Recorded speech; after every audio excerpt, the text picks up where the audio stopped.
Assalamualaikum warahmatullahi wabarakatuh. Di sini kami kelompok 12 akan membahas 3 jurnal yang bertemakan knowledge management atau manajemen pengetahuan. Saya saja ke jurnal pertama, yaitu The Role of Knowledge Oriented Leadership in Knowledge Management Practice and Innovation. Jadi penelitian ini membahas tentang kepemimpinan organisasi yang berfokus kepada praktik dan dorongan dalam manajemen pengetahuan dengan tujuan inovasi dalam perusahaan.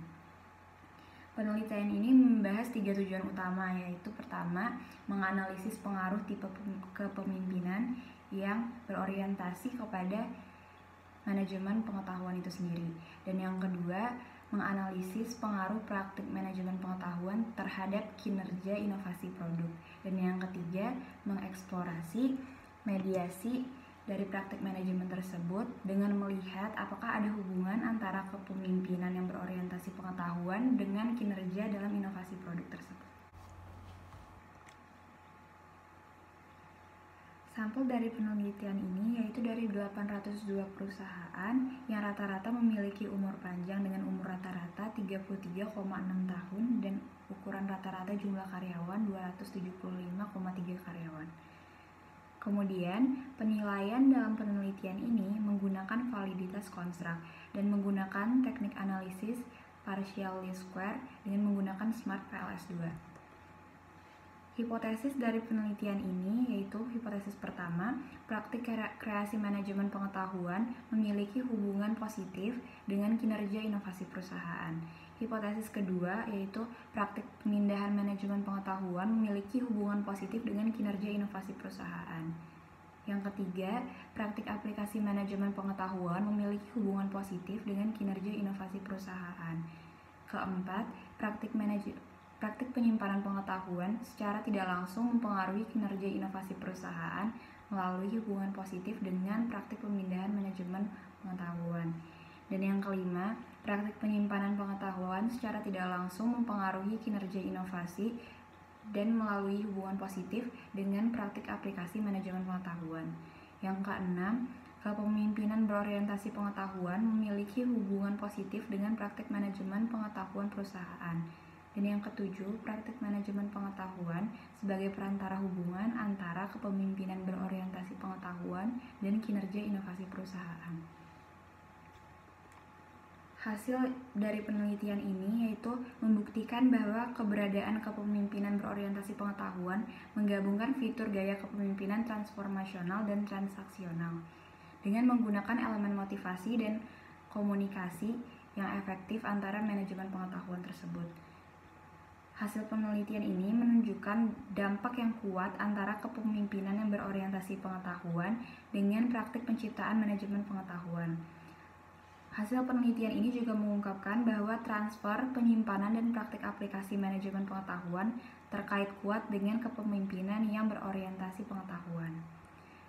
Hasil penelitian selanjutnya yaitu ketika sebuah perusahaan membutuhkan kreativitas dan eksperimen untuk menghadapi perubahan radikal, gaya kepemimpinan yang paling cocok adalah kepemimpinan transformasional. Sedangkan dalam situasi yang lebih stabil, gaya kepemimpinan transaksional lebih tepat dan lebih dibutuhkan.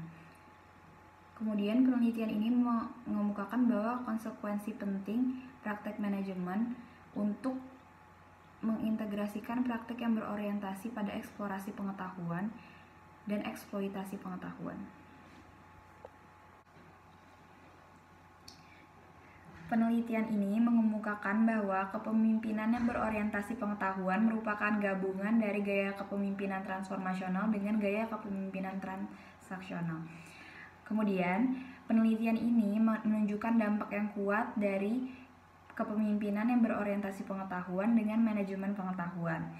Penelitian ini mengungkapkan bahwa transfer, penyimpanan, dan aplikasi dari manajemen pengetahuan terkait kuat dengan kepemimpinan yang berorientasi pengetahuan. Penelitian ini juga memberikan konsekuensi dan implikasi yang penting untuk manajemen, yaitu harus dapat mengintegrasikan praktik yang dapat mengeksplorasi dan mengeksploitasi pengetahuan. Kemudian, kelebihan dari penelitian ini adalah mengisi kesenjangan dengan mempelajari jenis kepemimpinan yang paling tepat untuk dikembangkan dan mendukung inisiatif manajemen pengetahuan dalam inovasi. Dan yang kedua, penelitian ini mempertimbangkan hubungan antara 3 badan literatur, yaitu kepemimpinan, manajemen pengetahuan, dan inovasi, yang jarang dilakukan oleh penelitian-penelitian sebelumnya. Kekurangan dari penelitian ini adalah menggunakan self-report data, sehingga dapat menimbulkan bias. Dan yang kedua, penelitian ini terpusat pada perusahaan di Spanyol, sehingga hasil penelitian ini belum tentu valid untuk wilayah geografis. Jurnal yang kedua berjudul Big Data System, Knowledge Transfer or Intelligence Insight. Jurnal ini dipublish pada tahun 2017 dan ditulis oleh Rothberg and Erickson. Tujuannya adalah untuk menyatukan konsep-konsep dari knowledge management, competitive intelligence, dan juga big data analytics untuk memahami secara lebih komprehensif tentang aset-aset yang intangible dari suatu organisasi.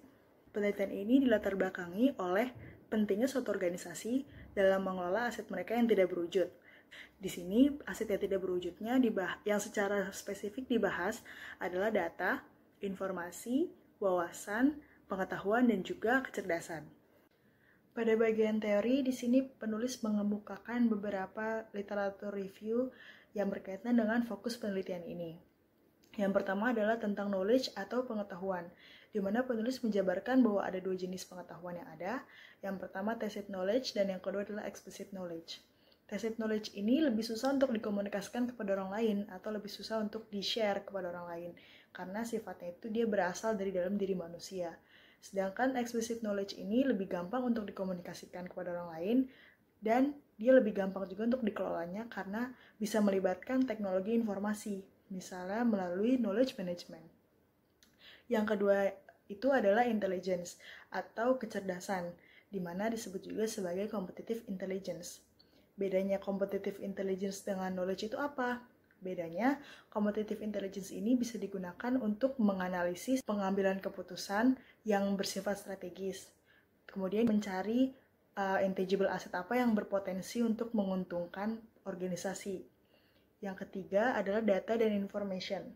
Sebagai perusahaan harus memilah-milah dan mengelola data-data yang ada untuk kemajuan organisasi. Cara untuk mengelolanya itu dengan business data analytics. Nah, business data analytics ini bisa digunakan untuk mengatur strategi dan taktik dalam menciptakan segmentasi yang tepat, bisa juga dipakai untuk strategi promosi, bisa juga untuk menyampaikan pesan-pesan kepada target pasar kita. Teori selanjutnya adalah knowledge management system, di mana penulis menjabarkan suatu framework yang dapat menganalisis intangible asset dan juga menganalisis perpindahan aset itu. Di sini secara spesifik intangible assetnya itu adalah knowledge. Nah, frameworknya ini bernama Seichi Framework, di mana Seichi ini tuh ada kepanjangannya.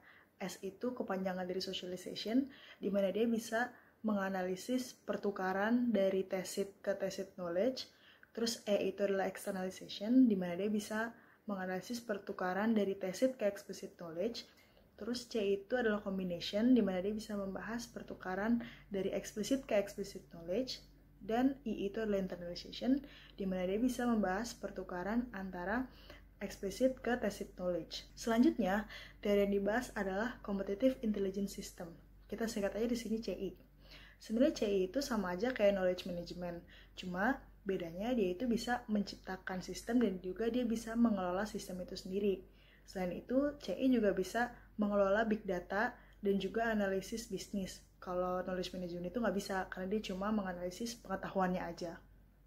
Nah, intinya CI ini adalah praktek untuk mengumpulkan, mengintegrasikan, menganalisis, dan mengubah itu semua menjadi suatu strategi bisnis yang kompetitif bagi perusahaan. Jadi, perusahaan itu bisa menciptakan competitive advantage gitu. Terus teori selanjutnya yang dibahas adalah big data atau business analysis. Sebenarnya apa sih data yang dipengenin perusahaan itu?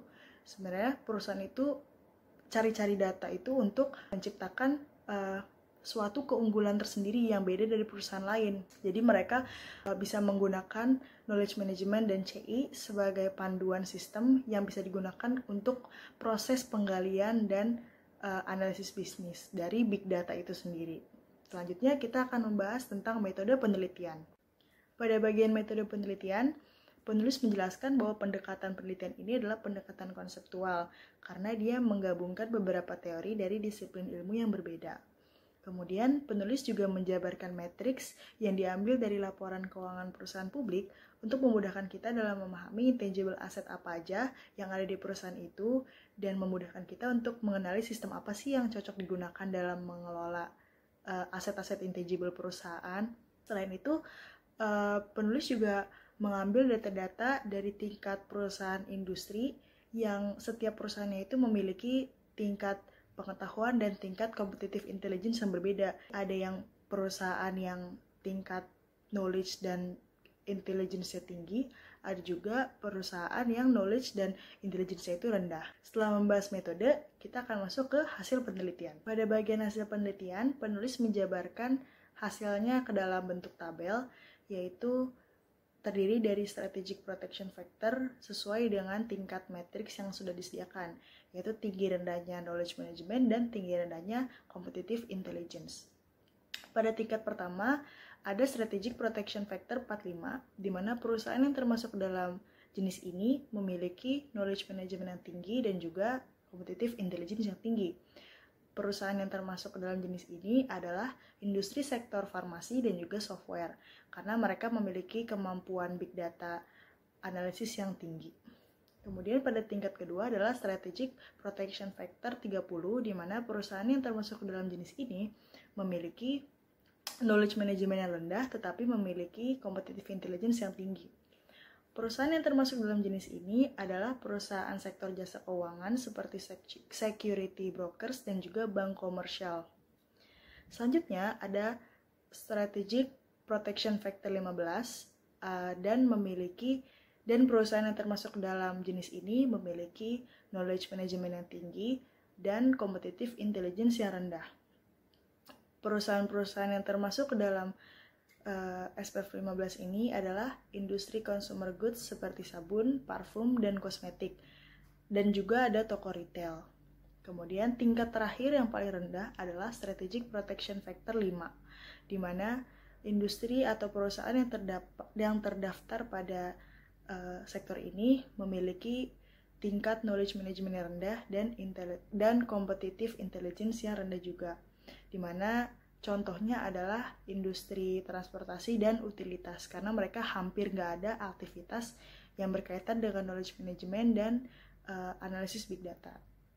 Kesimpulan dari penelitian ini adalah teori knowledge management memberikan panduan dalam mengidentifikasi dan menganalisis data, sedangkan competitive intelligence memiliki sejumlah karakteristik yang sama tentang tren big data dan analytics data pada saat ini. Jadi dalam prakteknya, penggunaan sistem knowledge management dan competitive intelligence ini tergantung dari masing-masing perusahaan dan lingkungan perusahaan itu sendiri. Setelah mengetahui keseluruhan dari penelitian ini, kita akan menjabarkan kelebihan dan kekurangan dari penelitian jurnal kedua ini. Kelebihan dari penelitian ini adalah teori knowledge management dalam jurnal ini mencakup jurnal yang pertama juga, karena dia juga membahas teori knowledge management dalam ruang lingkup aset yang tidak berwujud.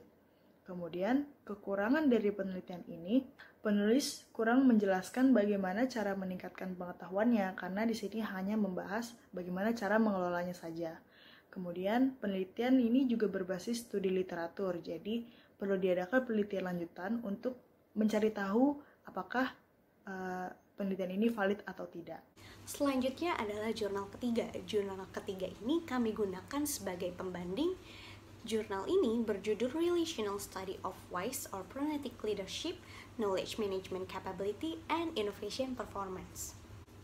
Jurnal ini dilatar belakangi bahwa inovasi merupakan cara yang efektif dalam menjaga kelangsungan hidup organisasi, di mana pronetik itu berasal dari bahasa Yunani yang artinya wise atau kebijaksanaan, dan pronetik atau practical wisdom atau kebijaksanaan praktis itu dapat meningkatkan kinerja inovasi organisasi. Dan menurut jurnal ini, kepemimpinan dianggap sebagai faktor kunci dalam mempengaruhi inovasi organisasi. Dan penelitian ini juga menguji karakteristik kepemimpinan pronetik atau kepemimpinan bijaksana berdasarkan teori Nonaka, di mana teori Nonaka itu menjelaskan terdapat 6 karakteristik kepemimpinan yang bijaksana. Dan penelitian ini bertujuan untuk menguji bagaimana karakteristik pemimpin yang bijaksana yang dapat berkontribusi pada inovasi organisasi dan bagaimana menggunakan knowledge management atau manajemen pengetahuan sebagai tool untuk mencapai inovasi organisasi. Metode penelitian yang digunakan pada jurnal ini yaitu melalui kuesioner yang berisi 15 pertanyaan dan responden terdiri dari 144 responden valid yang berasal dari alumni, liga, mitra koperasi yang bekerja di perusahaan Cina, dan pengukurannya itu berdasarkan teori Nonaka mengenai 6 kemampuan kepemimpinan dan menggunakan teknik analisis regresi. Dalam penelitian ini terdapat 3 variabel. Yang pertama, variabel bebas, yaitu wise leadership atau kepemimpinan bijaksana. Kemudian yang kedua yaitu variabel terikat, yaitu variabel terikat di sini adalah innovation performance atau kinerja inovasi, dan variabel antara yaitu KM capability, knowledge capability atau kemampuan manajemen pengetahuan. Dan terdapat 4 hipotesis dalam jurnal ini. Hipotesis pertama, di mana kepemimpinan yang bijak itu berhubungan positif dengan kinerja inovasi. Hipotesis kedua yaitu kepemimpinan bijak berhubungan positif dengan knowledge management capability. Hipotesis ketiga, kemampuan knowledge management itu berkaitan dengan kinerja inovasi secara positif. Dan hipotesis keempat, di mana kemampuan KM atau knowledge management atau manajemen pengetahuan ini bertindak sebagai perantara antara kinerja kepemimpinan bijaksana dan inovasi. Hasil penelitian menunjukkan bahwa kepemimpinan bijak dapat meningkatkan kinerja inovasi, di mana artinya hal ini mendukung hipotesis yang pertama. Yang kedua, kepemimpinan bijak itu berpengaruh terhadap kemampuan manajemen pengetahuan. Hal ini berarti mendukung hipotesis kedua. Selanjutnya, bahwa kemampuan manajemen pengetahuan itu memiliki fungsi positif pada kinerja inovasi, yang artinya hal ini mendukung hipotesis ketiga. Dan kemampuan knowledge management atau manajemen pengetahuan ini menjadi perantara antara kepemimpinan yang bijak dan inovasi perusahaan, yang artinya mendukung hipotesis yang keempat. Dan dari 6 faktor kemampuan kepemimpinan menurut Prof. Nonaka ini, create sharing context atau kemampuan untuk men-share informasi atau menyampaikan informasi itu merupakan faktor yang paling signifikan dalam mendorong inovasi organisasi. Sehingga dari penelitian ini dapat disimpulkan bahwa perusahaan itu dapat meningkatkan inovasi organisasi melalui peningkatan kebijaksanaan praktis dari para pemimpinnya dan memperkuat kemampuan manajemen pengetahuan organisasi. Penelitian ini memiliki beberapa kelebihan. Yang pertama, menunjukkan 6 kemampuan kepemimpinan bijak berdasarkan teori Nonaka. Kemudian penelitian ini tuh juga menunjukkan peran kemampuan manajemen pengetahuan pada inovasi perusahaan. Selanjutnya, penelitian ini tuh memberikan data tabel pengujian mediating effect, analisis regresi wise leadership terhadap KM capability, analisis regresi KM capability dan innovation performance, serta analisis regresi wise leadership dan innovation performance, yang tentunya hal ini dapat memperkuat hasil penelitian. Namun penelitian ini tuh memiliki beberapa kekurangan. Yang pertama, penelitian ini tuh hanya mengukur inovasi berdasarkan dari 2 dimensi, yaitu dimensi technical dan administrative innovation. Padahal inovasi ini memiliki dimensi-dimensi lainnya seperti dimensi proses, model, sistem atau aspek-aspek inovasi lainnya yang perlu dieksplorasi lagi. Selanjutnya, fokus manajemen pengetahuan dalam penelitian kali ini tuh hanya terkonsentrasi pada sisi positifnya dan menganggap bahwa manajemen pengetahuan itu adalah cara yang efektif untuk inovasi organisasi dan tidak melihat sisi negatif dari manajemen pengetahuan itu sendiri. Ketiga jurnal ini memiliki persamaan di mana ketiganya sama-sama membahas mengenai keterkaitan antara knowledge management dengan kinerja perusahaan. namun hanya fokusnya saja yang berbeda. Di jurnal 1 itu lebih terfokus kepada knowledge oriented leadership, di jurnal kedua lebih terfokus kepada aset tidak berwujud, dan jurnal ketiga lebih terfokus kepada bagaimana karakteristik pemimpin yang bijak. Perbedaan ketiga jurnal ini terletak pada keterkaitan antar variabel di dalam jurnalnya, di mana jurnal pertama membahas tentang keterkaitan 3 aspek, yaitu kepemimpinan, manajemen pengetahuan, dan inovasi secara keseluruhan. Dan jurnal kedua membahas tentang knowledge management, competitive intelligence, dan big data analytics. Dan jurnal ketiga membahas tentang tipe kepemimpinan yang bijaksana terkait tentang manajemen pengetahuan dan kinerja inovasi. Sekian pemaparan dari kelompok 12 mengenai knowledge management. Jika teman-teman masih ada pertanyaan atau kritik dan saran, bisa disampaikan melalui kolom komentar di bawah. Terima kasih.